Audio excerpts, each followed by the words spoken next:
When I started my business in 1995, it was very difficult. I had an idea. I invited 24 of my friends in my apartment because that year I went to Seattle, my first trip to the USA. In Seattle, I discovered internet. And I think this thing in the future may change the world. Tell me about the encounter with the internet when you first saw it. Yeah, I went to the Seattle, and a friend of mine, he had a small office with like 4 or 5 computers. I never touched computer in my life before because computer was so expensive to me and so complicated. But my friend said, this is internet. Just to type in whatever word you want to type. I said, no, too expensive. I don't know which one to do. Even now, I don't know how a computer works. He said, Jack, it's not a bomb, just to type whatever. So the first word I typed in was beer. B-E-R, beer. I don't drink, I don't know why I typed beer. I found American beer, German beer, Japanese beer, no China. So I typed the word China. There's no information about China.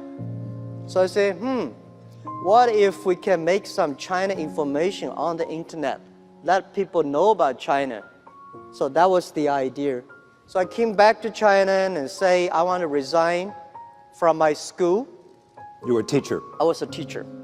I've been teaching in the university for 6 years. So I said, I want to do it. I invite 24 of my friends to my apartment. After 2 hours of explaining what I'm going to do, internet, and 23 of them say, forget it. He said, this thing never worked because there's no such thing called internet in the world. You know nothing about a computer, so why you want to do this? And only one people, he said, Jack, if you want to try it, just to try it. But if there's something wrong, just come back. And after a whole night thinking, I say, I still want to do it. Because most of the people, they have a fancy ideas in the evening, but in the day, when they wake up in the evening or in the morning, they go back to do the same job. We have to do something different. So from there, I started my business borrowing $2,000 from my relatives and friends. So that was my trip. I call myself like a blind man riding on the back of blind tigers. And those people who are expert of riding horses, they all fall down, and I'm still surviving. Was that the beginning of Alibaba? That's the beginning of China Pages. Alibaba was 1999. Since 1995, I started business. I almost failed every project, never survived. So 1995, I got an idea, say, if China is going to join WTO, a lot of Chinese products is going to sell across the board. So if I can make a site that can help Chinese products selling outside and helping the small business in the other country sell to the other part of the world, that was the concept. So 1999, I started Alibaba in my apartment. You have said to me before also that in your mind, 1, 2, 3 is customer, employee, and shareholder. Shareholder. Yeah. So when you tried to borrow that $2,000, you didn't tell that person that he was number 3.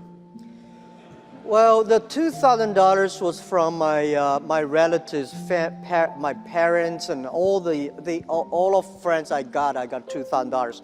But when I raised my money for IPO, even for the when Alibaba IPO in the New York Stock Exchange, we raised $20 billion.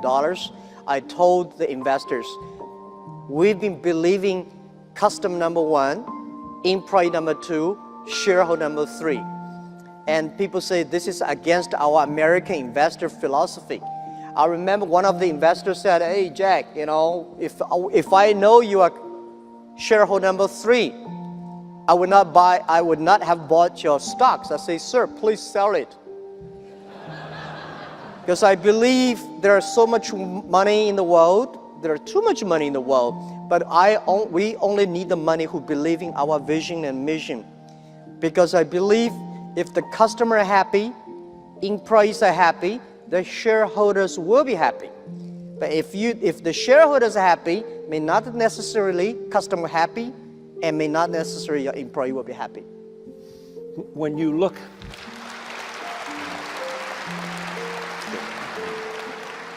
How important has two things, trust and culture, been?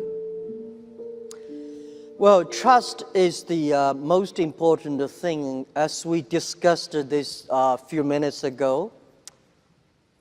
If people give me, when I had no money, because when Alibaba started, 18 founders in my apartment, I told everybody, say, put all your money savings on the table, leaving the money for 10 months food and room, rent yourself. The money you have put on the table, I want to gather the money, and nobody should borrow the money from parents. Nobody should borrow money from friends, because I don't want to make your parents and friends bankrupt because doing Alibaba. So 18 people, we gathered 50,000 US dollars. We started Alibaba in my apartment. And those people, actually, none of us has money. But if somebody say, I give you 1 million US dollars, and I give you trust, which one I would choose? I choose those people who give me the trust, because it's the trust that make us be united. It's the I think 18 founders, they trust me. Because they trust me, I have to be very loyal to them and loyal to the mission that we have.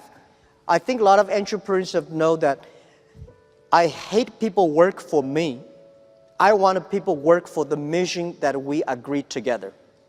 Because you don't want people work for me, because people like me, when I look further, this guy's handsome. When I get closer, he's so ugly. Everybody in the world is the same. You should not get closer. Further is good. So you think, oh, Jack is great, but if you get closer, not necessarily. I will be angry, I will be happy, unhappy. But when people trusting in you, that's the most valuable things. I think later when we got a lot of venture capitalists invested in us, the thing they noticed is that because my team trusts me and I trust my teams. So this is the trust. The other is about a culture. I think the knowledge-based period, if you want to have a smart people work for you, the smart people need to be managed by culture, not by rules and laws. So in our company, we spend most of the time about the culture. And the base of the culture is the trust. So this is what we believe. China has changed. Think back in 1995 when you were in Seattle, 1999. How has it changed between 1999 when you started Alibaba and today in 2017? Well, when I went back to China in 1995 with an idea of internet was very strange. China was not connected to the internet. So I tried to talk to a lot of my friends that what is internet? Nobody said, this thing never work. This thing never exist.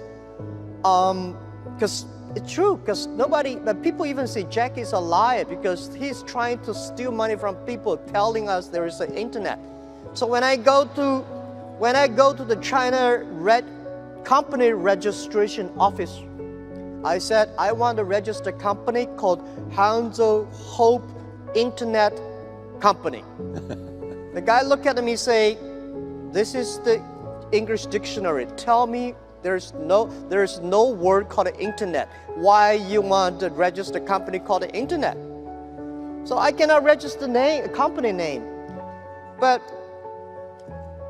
in 1995, in later August, China was connected to the internet. I was number 7 person connected to the China internet. In order to prove I was not lying, I invited my friend who is a TV man. Take the TV camera, they all stay in my home, and they just try to take the picture. I dive from Hangzhou to Shanghai to America to connect the internet. It took us 3 hours and a half to download the first front page. Yeah. At that time, there is no Netscape called the Mosaic. Oh, so I have to make like 100 stars to keep my journalist friends to stay and wait because to prove that I'm not telling a lie. So how big is Alibaba today? Today, from 1999, we have 18 founders to now we have close to 60,000 people.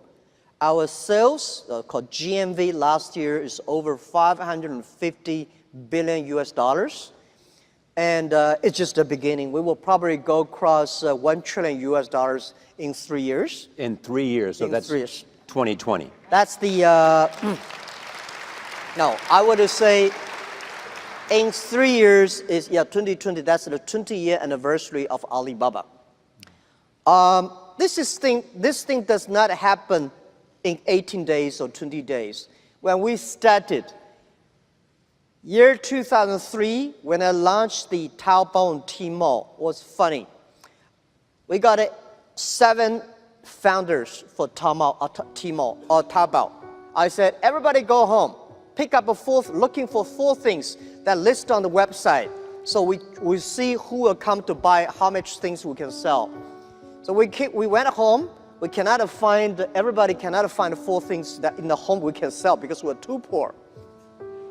So we gathered 21 products, we listed on the website, we waited for 3 days, nobody come to buy, and then the next week we start to buy and sell ourselves. For the first week, all the sales was among ourselves, and then another week later, somebody started testing sell. For almost 30 days, everything people sell, we all buy them. So we have a whole house of rubbish we bought online. Try to making sure that, so those guys who were able to sell, say, oh wow, this thing really can sell things. Then more people start to come to sell, and then we serve better, and that comes. So from there to now, $550 billion. Market cap is what? Market cap, Joe, like 350 billion, something, 360, billion something, Some people, when they think about getting on the internet and trying to reach foreign markets, whether it's China or India or somewhere else, worry about counterfeiting. They worry about fake products, underselling them when they're not the real thing. How do you deal with that? How do you reassure them? Like any entrepreneur, when you start a business, you start to worry, and people around you worry much more than you do. When I started Alibaba, my parents worry, my wife worry, my friends worry, my teachers worry, my students worry, everybody worry.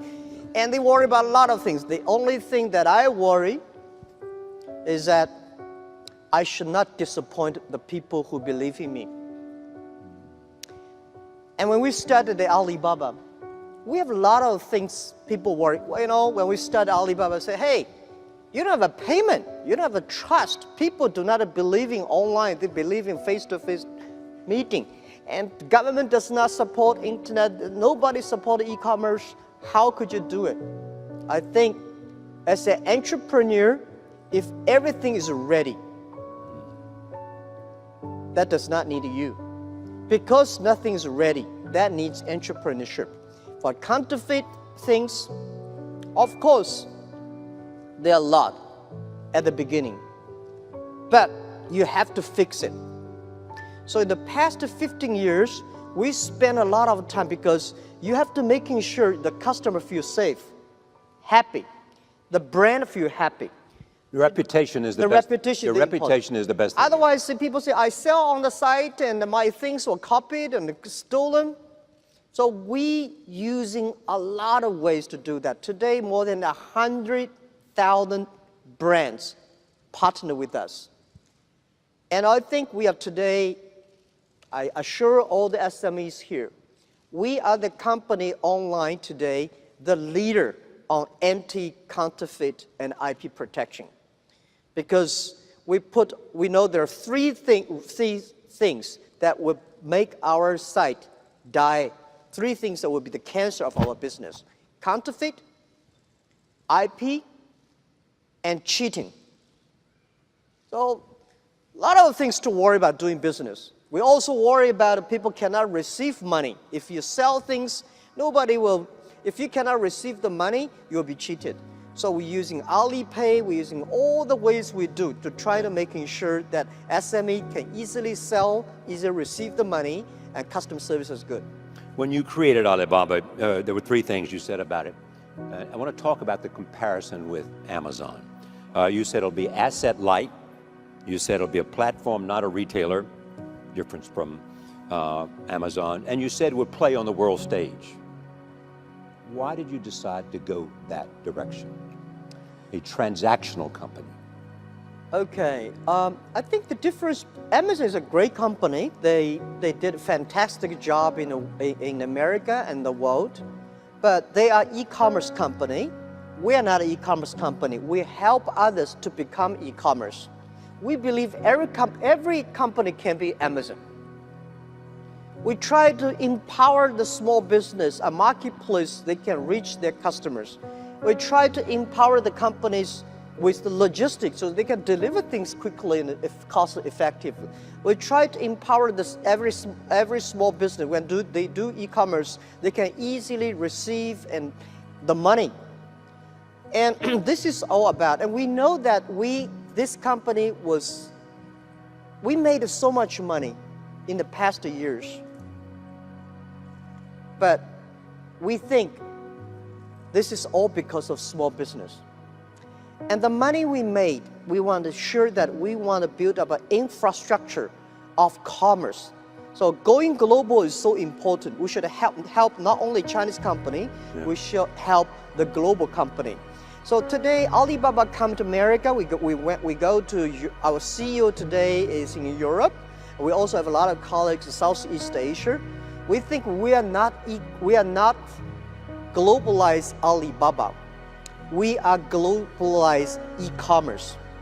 We try to making sure e-commerce infrastructure, the payment, the marketplaces, and the logistics can making sure everybody today can compete with Amazon, Microsoft, IBM. This is what we want. You've also been involved you made some really important acquisitions along the way. Where do you see Alibaba going over the next 10 years?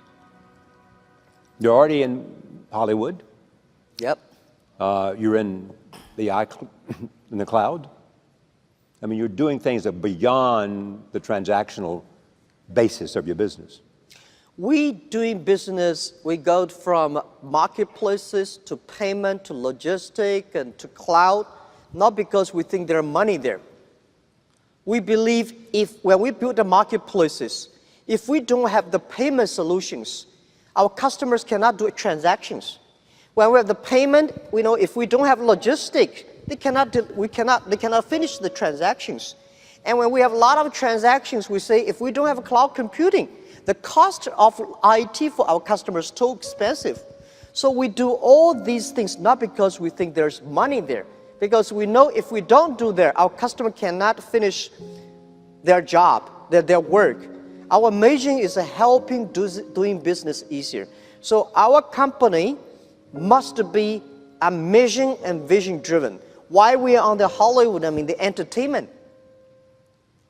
Because we think 10, 20 years later, we have to know one thing. The world and everybody, no matter how rich you are, you want to be, or how successful you are, or unsuccessful you are, the most important thing is happy and healthy, which is called a double H strategy. Healthy and happy. Yeah, so now in this next 10 years, we are very confident about everything we are doing. Our marketplaces, e-commerce will keep on growing. Our financing will keep on growing. Logistics will keep on growing. Cloud computing will keep growing. And then when we have that much money, how can we help the small business when they do business? Their business are happier and healthier. So that's why, so we do not think we are a company. We think we are economy. Today, Alibaba is an economy. Alibaba is economy. The size of Argentina's economy. Yeah, our GMV last year, $550 billion is almost like Argentina. We are ranking number 21, 22 country, GDP-wise. And in next 3 years, we'll be go across $1 trillion. And we hope in 20 years, by year 2036, we will be the 5th largest economy of the world. That is America, China, Europe, Japan, and there is an economy. We believe that economy, there will be a virtual economy that every small business of the world can leverage that economy. They can sell their products across the world. Every consumer of every country, they can buy things through their mobile phone or any device through all over the world. Everything they place on the line, within 72 hours, they will receive it. So this is our vision. Of course, Alibaba does not own that economy. We want to join the force with all the partners to build that economy. So it's never crossed your mind that maybe we should own a lot of assets, that we should have an inventory, that we should engage somehow beyond what we do in terms of making things? Now, I think whether we should have inventory or not inventory depends on whether our customer need it.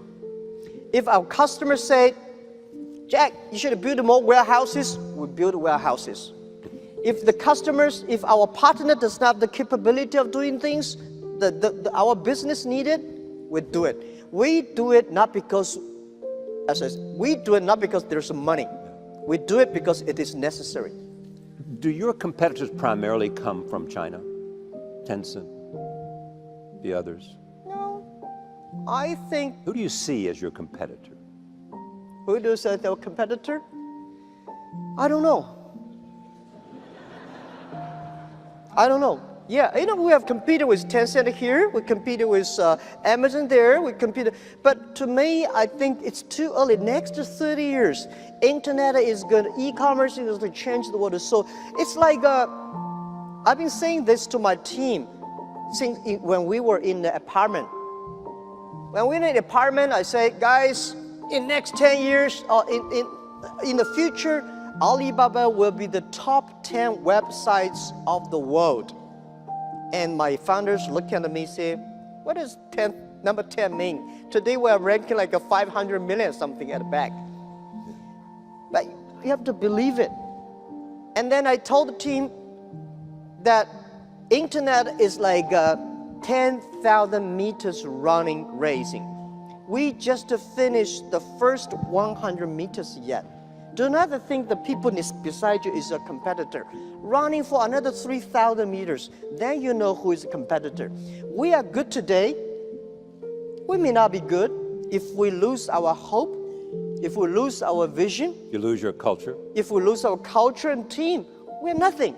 Most of the companies, they were so good. When Netscape was so good, we never thought it would disappear. Yahoo was good. We never thought like it today. So don't believe you'll be good all the time. Be paranoid. Yeah. What was it Andy Grove said? Yeah.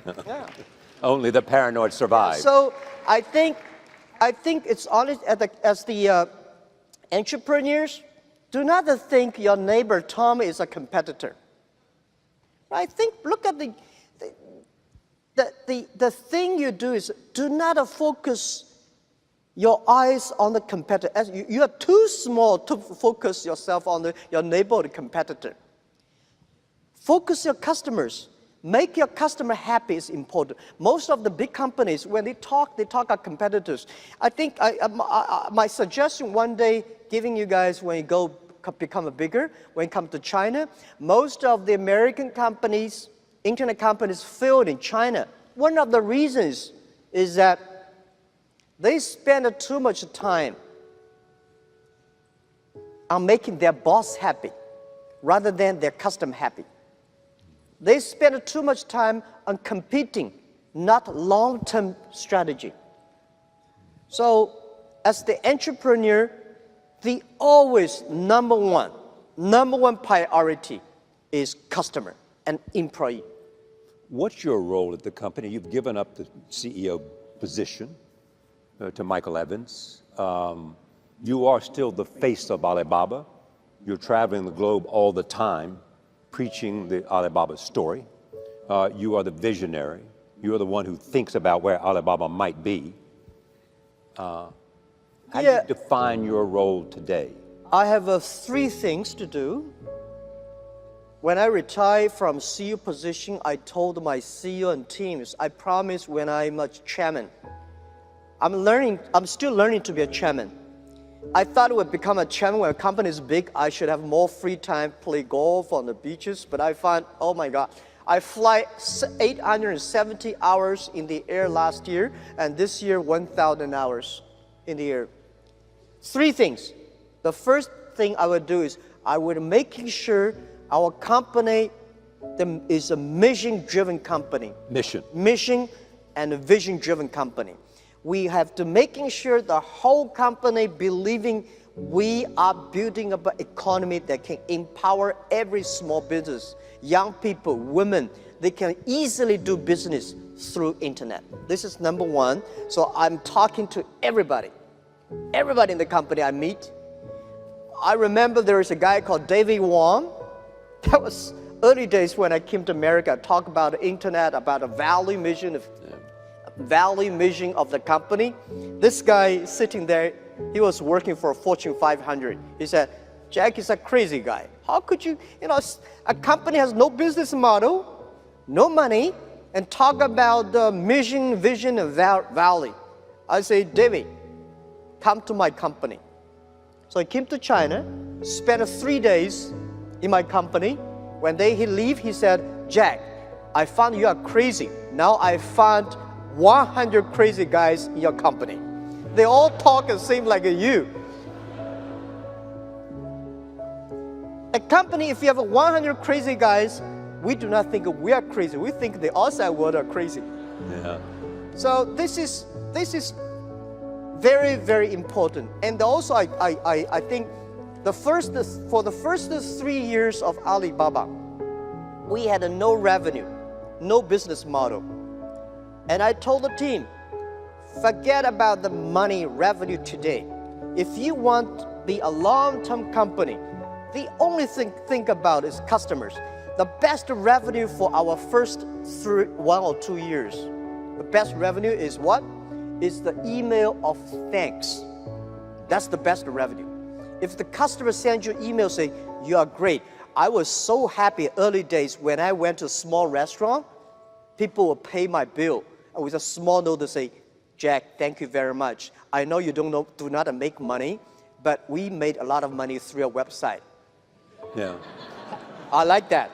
Even now today, I had a lot of customers, they pay me something, It's not a bribery, but there's a boy, he's in the hotel, he opened door for me, he said, Jack, thank you so much. My wife makes more money than me on your site.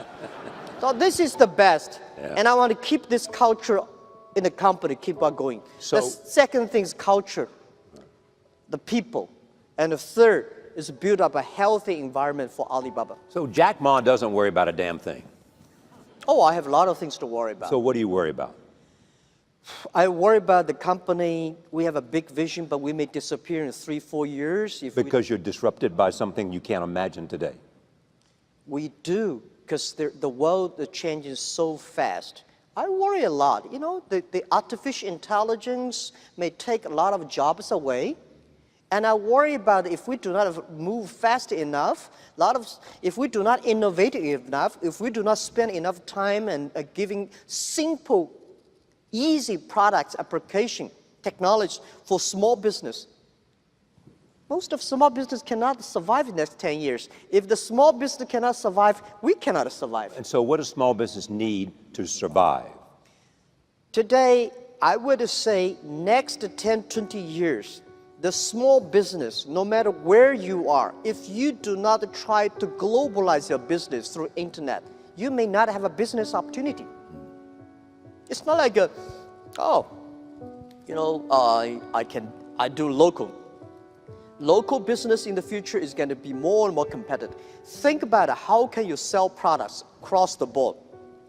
Your products, your chocolate, People in your village already know about the town in your village, but the people in China, they never know. They love these things. So think about how can you sell your products across the board. This is, I think, can face. Yeah, I mean, you gave a speech in which you talked about the warning for decades of pain unless you recognized the coming advent of artificial intelligence, robots, Yep. and a whole range of things that could challenge Yeah, how you had been doing business in the past. yeah, You also have mentioned retirement. yeah, Jack Ma at what? At 50-something, yep. thinking about retirement? Yeah, I'm preparing because I tell you. You said you've been preparing since you were 40. Yeah. Think about retirement. When I leave university, I was 30 years old. And my president of my university said, Jack, one day you want to come back? Anytime, you're welcome. I said, President, I will not come back in 10 years. So I thought when I'm 40, I can go back to teach. But when I'm 40, oh my God, life was so tough, so tough. My company almost in big trouble. So I said, I should not leave. And then I say, when I'm 45, I should retire. When I'm 45, I cannot stop it. And then I start to prepare, say, people say, Jack, you are the next Bill Gates. I say, I cannot compete with Bill Gates, but I can compete with the Bill Gates who can retire earlier. And I can compete with him who can empower the more small business. So year 2012, I retired from the CEO. And I have my own goal that I will retire from chairman someday, and I'm gonna be preparing that since years 2012. The thing is, I don't want to die in my office. I want to die on the beaches. How much time do you wait, no, wait. How much time do you spend on the beaches now?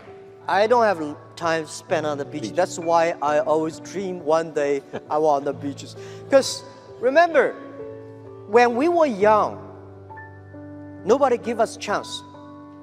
Now we're big. We should give young people a chance. Young people do much better job than we do. This is what I think. And I think the world can be great, can be prosperous without you. When you die, people cry for 3 days, or maybe less than 3 days, they forget you. So, build up a good system for your team. Yeah, but it strikes me. Giving chance for them. It strikes me tonight, and since I've known you, that part of you is always a teacher. I mean, you're teaching tonight. You're telling about my experiences and what you can learn from the journey I have taken. Yeah. The idea of sharing experiences is part of teaching for you. Yes, I was trained to be a teacher, and I benefit because I don't know anything about technology, computing. I still puzzle about what is software, how software can work. And I do not know about accounting, marketing. I know very little about that.